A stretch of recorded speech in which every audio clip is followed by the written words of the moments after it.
সেই কবিতার কথা মনে পড়ে, আমাদের দেশে হবে সেই ছেলে কবে, কথায় না বড় হয়ে কাজে বড় হবে। কুসুম কুমারী দাসের লেখা, কবি জীবনানন্দ দাশের মা। মায়ের কথা লিখছেন জীবনানন্দ। মনে পড়ে বরিশালের শীতের সেই রাতগুলো, যখন খুব ছোট ছিলাম। প্রথম রাতেই চারিদিক নিস্তব্ধ হয়ে যেত। আমাদের পড়াশোনা খাওয়া দাওয়া শেষ হতো। বাবা বাতি জ্বালিয়ে অনেক রাত অবধি লিখতেন। টের পেতাম মা রান্নাঘরে আছেন। সংসারের শেষ মানুষটির খাওয়া দাওয়া সাঙ্গ হলে তবে তিনি ঘরে ফিরতেন। কিন্তু যতই রাত হোক না কেন, মা ঘরে না ফিরলে দুচোখ ঘুমে আচ্ছন্ন হয়ে আসলেও ঘুম প্রতিরোধ করে জেগে থাকতে চাইতাম। মা ঘরে এলে তবে ঘুমোবো।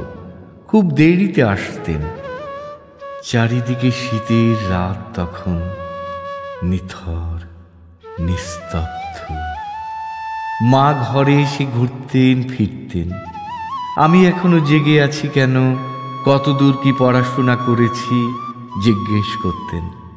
ঘুমিয়ে পড়তে বলতেন। বাইরে পৃথিবীর অন্ধকার, অঘ্রাণ পৌষের শীত। ভয় পেতাম কোনো পড়শির বাড়ির লোক ডাকতে আসতে পারে। কারো মারাত্মক রোগ হয়েছে হয়তো, কোনো দুস্থ পরিবারকে তাড়িয়ে দেওয়া হচ্ছে তাদের আশ্রয় থেকে।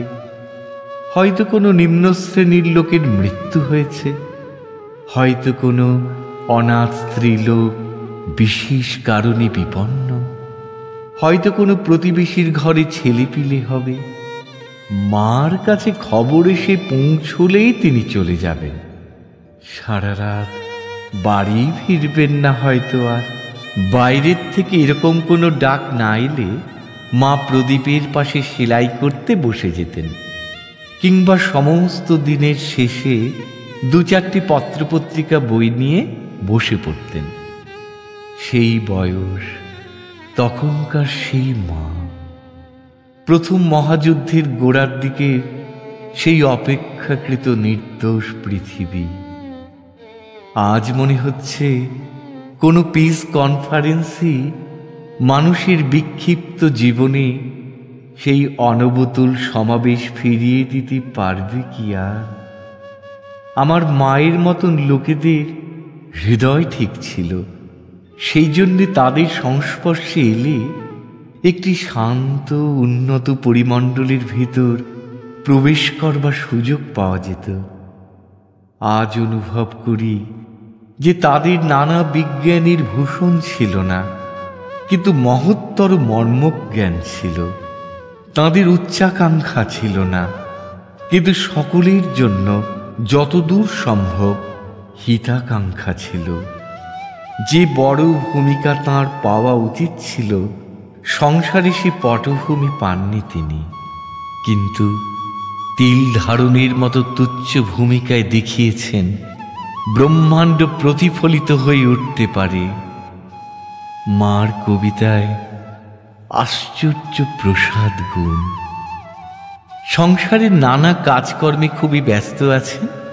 এমন সময় ব্রহ্মবাদী সম্পাদক আচার্য মনমোহন চক্রবর্তী এসে বললেন, এক্ষুনি ব্রহ্মবাদীর জন্য তোমার কবিতা চাই, প্রেসে পাঠাতে হবে, লোক দাঁড়িয়ে আছে।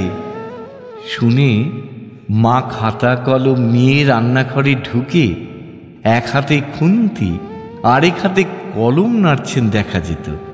যেন চিঠি লিখছেন। বড় ব্যক্তি ঠেকছে না কোথাও। আচার্য চক্রবর্তীকে প্রায় তখনই কবিতা দিয়ে দিলেন। স্বভাব কবিদের কথা মনে পড়ত আমার।